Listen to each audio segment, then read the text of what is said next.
Hi, today we're going to perform a spline lube on this 1982 R100RT.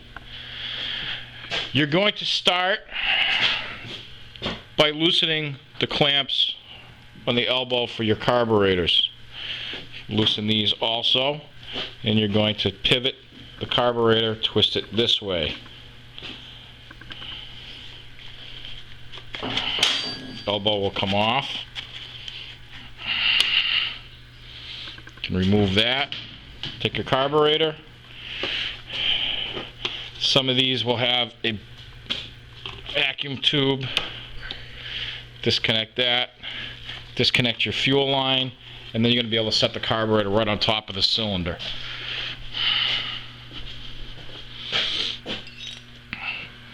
At that point, you can remove the two cables, which you don't really have to do unless you're going to do some carb work.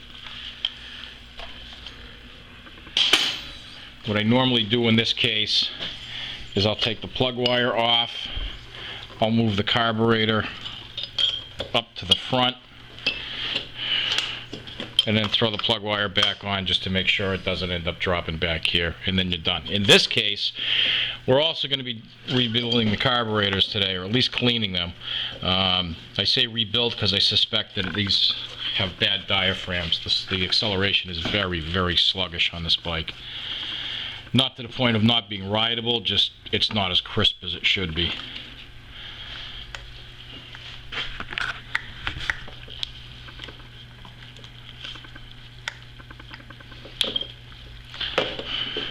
Sometimes these tabs will get squished together a little bit, and makes it a little bit difficult to get apart. But as far as your carb adjustments, if you push up like Sean is doing with his thumb, so that you have slack at this cable, you're turning the knurled nut, not the hex nut. By doing that, when you put this back together, you can run it back to where it was, and you'll be pretty close. And you won't have much of an adjustment to make, assuming your carbs are synchronized properly in the first place.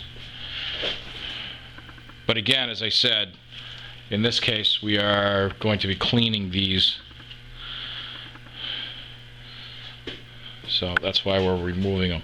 Your next step is going to be removing these clips from the airbox. Insert a finger or a tool into the top, snap it down. You have two on each side.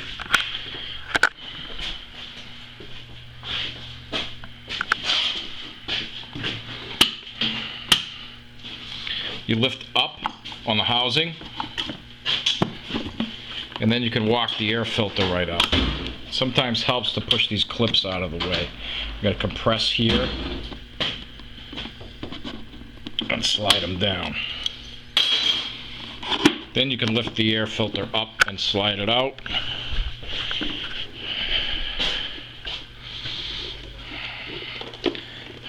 Now lift the top portion up with the snorkels and slide that right out of there.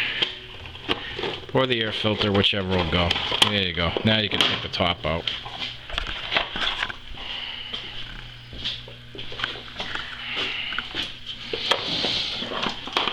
Take a look at your air filter. Remember, the air comes from the top into the bottom, so the top's what's going to be dirty. Check in between the pleats without cranking them apart much. You don't want to tear the paper. This is exceptionally clean. That will be reused.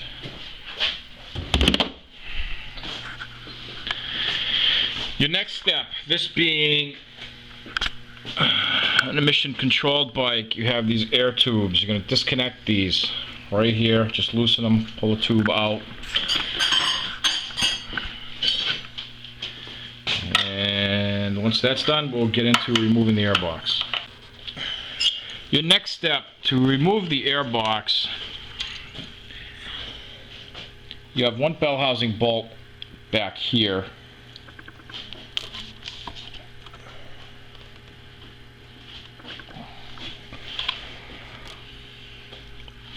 To get to that, you're going to pull this collar out.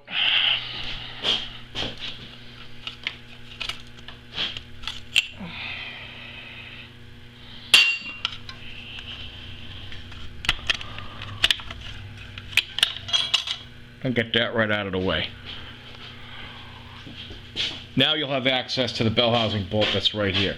The other side can be a bit difficult. You have to take that big can right out of there. What happens frequently is nobody puts copper anti-seize on these, except for me. When the nut is tightened, it sits for a while, it ends up seizing to here, so this whole thing freaking turns.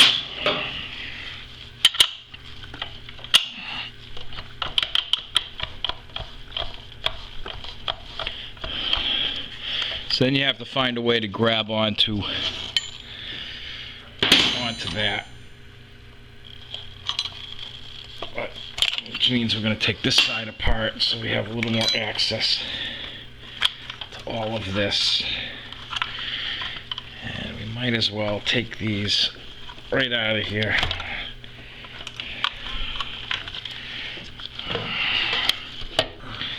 Now you have a better view inside the airbox. There's the front bell housing bolt, front left. You need to remove this one in the center as well. And then once we get this out of the way, we can get the bolt from here. So with a pair of vice grips, we're able to, channel lock, sorry, grab onto this valve, get the nut off, remove from the airbox. Now, Sean's going to remove that bolt, that one, and the other one that's buried here. And then this airbox will come right out. Our next step from there will be removal of the battery. And then we'll be getting to the swing arm pivots. One note on this secondary air system. Personally, I would not reinstall it. I don't like the system. It's just pumping hot exhaust from the cylinder head right back into the airbox. It's kind of like an EGR valve, exhaust gas recirculation. Doesn't need to be there. If you ride in the winter, it probably has some benefit because throwing hot air into the airbox, but I don't think it's of that much use. So I would eliminate it. We're going to eliminate it on this bike, and we'll be back in a moment as soon as Sean gets this airbox out.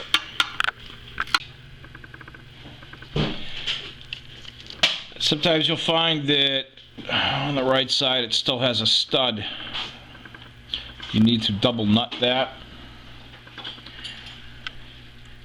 and remove the whole stud.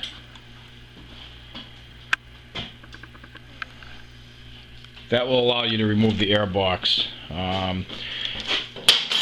Otherwise, you're getting into removing the battery and then all of the battery tray mounts, and these are rubber mounted. It's a rubber mount with a threaded stud on each side, and very often when you go to remove the nuts on these, again because nobody's put copper anti-seize on them, it twists the rubber and the rubber mount breaks. Those stupid mounts are $15 each,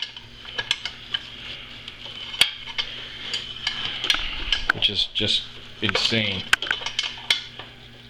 So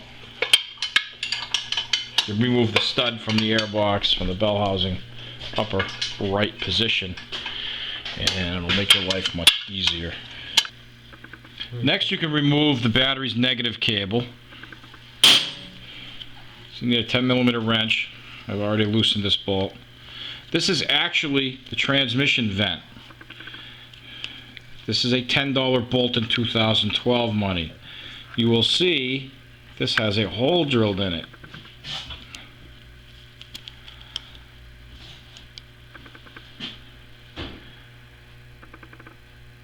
That is the only thing that vents your transmission.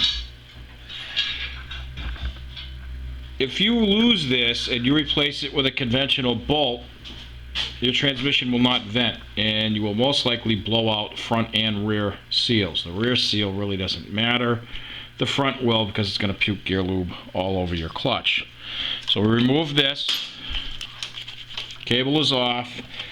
lift your speedometer cable out.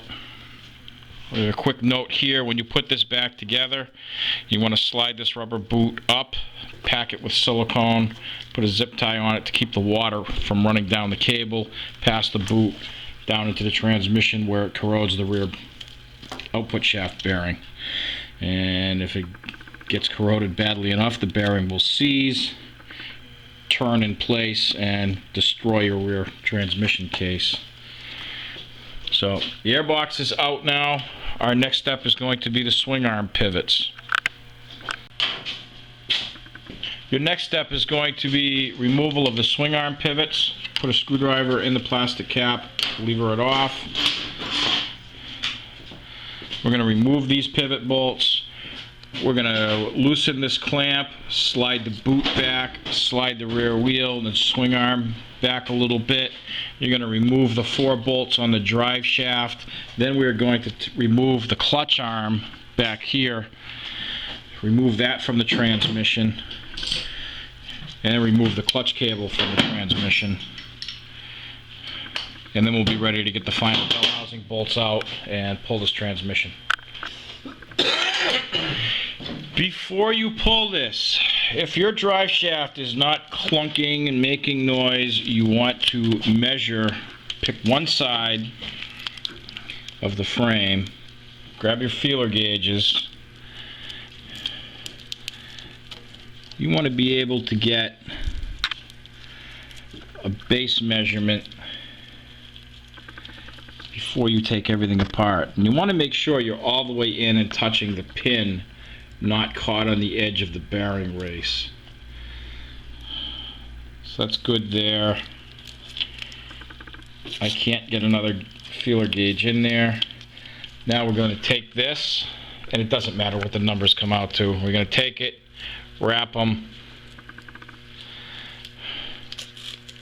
Good. Yeah, some shit like that. And set that aside. Remember, if this is going to be a several day project, mark right left on the tape. So now you need a 27mm socket.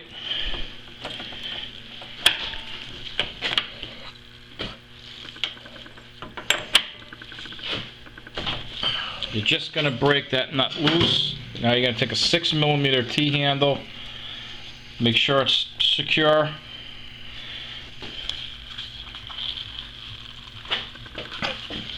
Alright, so maybe the T-handle doesn't work. Sometimes they're a little tight.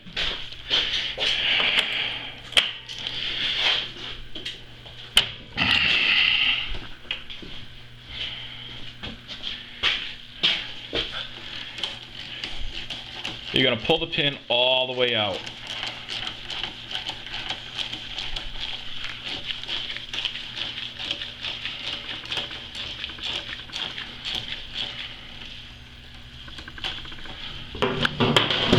I want to also mention these pins are also hollow. You can shove, if you have a needle tip for your grease gun, you just shove the needle tip in here and pump away, and it fills that cavity and packs this with grease so that the swing arm bearings can retain grease. That is loosened. You can remove that.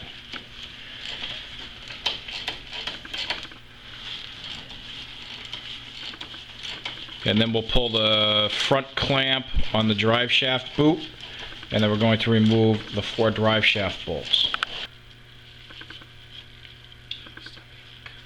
Now you remove the clamp from the front. You don't need to remove the rear unless you're replacing the boot, which, as these bikes are getting older, is not necessarily a bad idea. But if the boot's in good shape, I would leave it alone.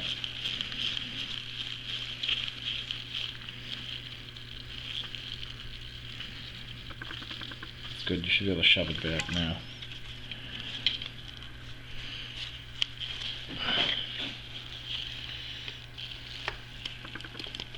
There you go.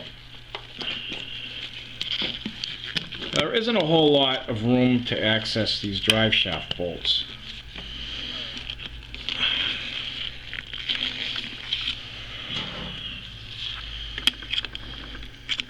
You need a 12-point wrench, 10 millimeter. Now you either need a bungee cord or a friend. Hold the rear brake down. Now that can be loosened and removed.